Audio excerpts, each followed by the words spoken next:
Welcome to Field Home Farm Sessions, episode 162 on February 5th, 2025. Reason I always go a little silent there. Oh, mister, you're already on. Awesome. This might be my quickest one yet, and there's humming. I haven't talked about the humming for a long time. We got the computer fixed, and guess what? It didn't get fixed. Motherfuckers. Anyways, going to talk about poultry show, a little bit about snow, and the trading in Blue Cow, and I had a lunch with Maple Syrup Kirk. Now, lunches are awesome. Mystery, get up here once in a while. We'll go for lunch. So he was, if you don't, history of Maple Syrup Kirk, his dad, the hell was his name? Fred. Great guy, a friend of another guy, old Bill, and we got to get along a little bit. Better shut my phone off, make it ringing. So we got along, and then next thing you know, I'm friends with Kurt. So Kurt is part of the police force in Ontario, and I think he has something to do with our RCMP too. He doesn't tell me a whole lot, which maybe you're on your way. Not today. Tells you he doesn't tell me a whole lot. I think he's part of RCMP. I know when the truckers went to Ottawa, he had something to do with that. He's very high up, very intelligent, and maybe that's why he doesn't tell me a lot of stuff. We get along. He tried to get into chicken farming a long time ago. The Chicken Farmers of Ontario and the Dairy Farmers of Ontario have a new entry program, but it's you have to apply for it. And I don't know all the ins and outs, and I say I don't want to talk negative, so he didn't get it. And I don't know why he didn't get it, but they take a survey. You have to do an interview, say I don't know the ins and outs. I'm just speculating. But the dairy also, I know the dairy, it's 35 kilos. I think KJ's on. KJ's on at 7:20 in the morning. KJ and Mystery. Isn't that something? KJ, are you going to the poultry show today? I just wondered because it's got something to do with 4-H. There's young people. I know there's not many poultry clubs, but maybe there is. So I was talking about my buddy Maple Syrup Kurt, and he is gearing up because over the last 5 or 6 years I've been buddies with him. He's upgraded every single year to a new, what the hell do you call those things that turns the maple syrup turns the sap into maple syrup. It's tell me somebody, come on, you guys are on my podcast. Anyways, the thing that makes maple syrup, so he upgrades every year. They buy an old milk tank, 800 gallon, 600 to 800 gallon. He's tapping trees all over the place, and he sells it, and he knows all the different evaporator. There we go, Cleaver and KJ at the same time. Are you texting each other? Yes, the evaporator. So the Stantons, who are related to the Frasers in Fergus and formerly Peel, have a massive maple syrup operation and a massive whiskey drinking operation in the hut. I've been up there once, and it's hard to get out of there in a straight line. Let's put it that way. They enjoy what they do. So. And maple syrup, Kurt does not go crazy like that for sure. But makes great maple syrup now. I didn't know this. I guess it makes sense. But he keeps maple syrup in his truck, and he puts maple syrup in his coffee. So I don't know. I never tried it. It's a sugar. It should be awesome. I don't know. So trade and tariffs and buying Canadian and all that. You look, if you're on Facebook, on Instagram, on any social media. Our buddy down south there he was putting tariffs on. Now he's not putting tariffs on for another month. So we said, well, we're not buying anything from the U.S. and it's a whole shit show.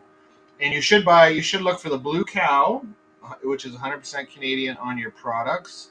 KJ and Mister already know all this. And Emmett. Emmett's probably pulling titties right now, but and there's also a red chicken on the chicken that you buy. Also, I think Montana's is a big supporter of the red chicken.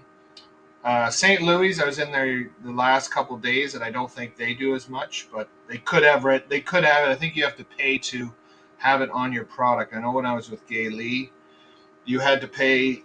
The companies had to pay a certain amount to have the cow on their product, and I'm not even gonna. I'll go into a bunch of things I'm not going to go into. I got to keep secretive because now I'm a director. I can't. Tell trade secrets, and when I was on Gay Lee, I can't tell those trade secrets too. So buy Canadian, look for the Blue Cow, look for the everything else. And I said our roads in the last couple of days have been a shit show. And then I was talking to I guess I was talking to Maple Syrup Kurt, and it's like many people do not cook meals at home. Hold on, KJ, I got an unedited break here from getting my voices cracking.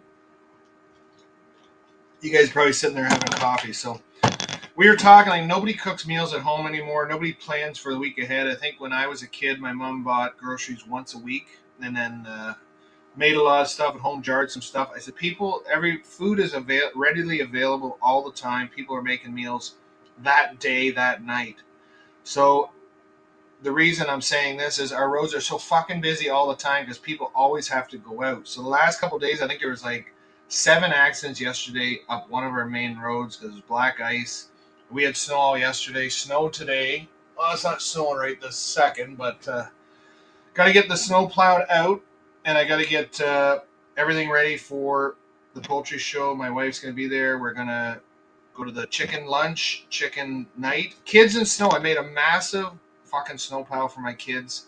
I remember we were kids. I don't think in Georgetown or Peel there was many, in Brampton there was many hills to sled on, but when Woodbridge, we had a couple hills near Rutherford Road. We used to go to our friend's house and a massive hill. Why we were never hurt real bad, I don't understand because we did some shit in those days. I wouldn't even let my kids do that nowadays. So back then we used to have a bunch of hills. Bradford, there's a couple of hills. Kids don't get out as much. They go on their computers all the time. Kids get out there in the snow. It's beautiful. We've had an old-fashioned winter in Bradford, anyways. I don't know about Georgetown. I think she's hot over there. KJ, you got lots of snow in your area? I don't know. I will be driving past your area on my way to London. I think it takes 2.25 hours. And I don't know how to put this politically. Silly enough, I volunteered to work in the chicken booth. So she said, well, bring your non-jeans and black pants. And I said, well, I usually love to go to the poultry show and just be me and wear a plaid shirt and jeans and everything else. And now I shot myself in the foot, and I have to be dressed a little dressier. And of course, I'll be getting made fun of people that aren't my buddies and whatnot. So it'll be lovely. I'll work in the show. Everybody will say congrats. I can't wear my hat. I guess I wear a chicken hat, but everything else. What else is I going to talk about today? Getting the chores done, getting the snow done, getting everything else done. My daughter we were going to go away for March break if BC Girl's listening, we were going to go visit her on March break for a few days, but then my chickens come right after March break. Plus, now I learned last night my daughter might have a hockey tournament the weekend before March break. And it is a losing hockey tournament. So if you lose the playoffs, you will be in this tournament. And as history would say, we are going to be in this tournament because we have one win. And I told you this the other day. I don't want to harp on it. So anyways, on that note, I am going to get out of here because I know it's a short fucking show today, but I got to get out of here because I got to do my poultry show. And I just want to do a quick one because I'm not going to be here tomorrow and probably Friday. We'll see what happens Friday, but who knows. KJ and Mystery, thanks for listening. We'll talk to you next time.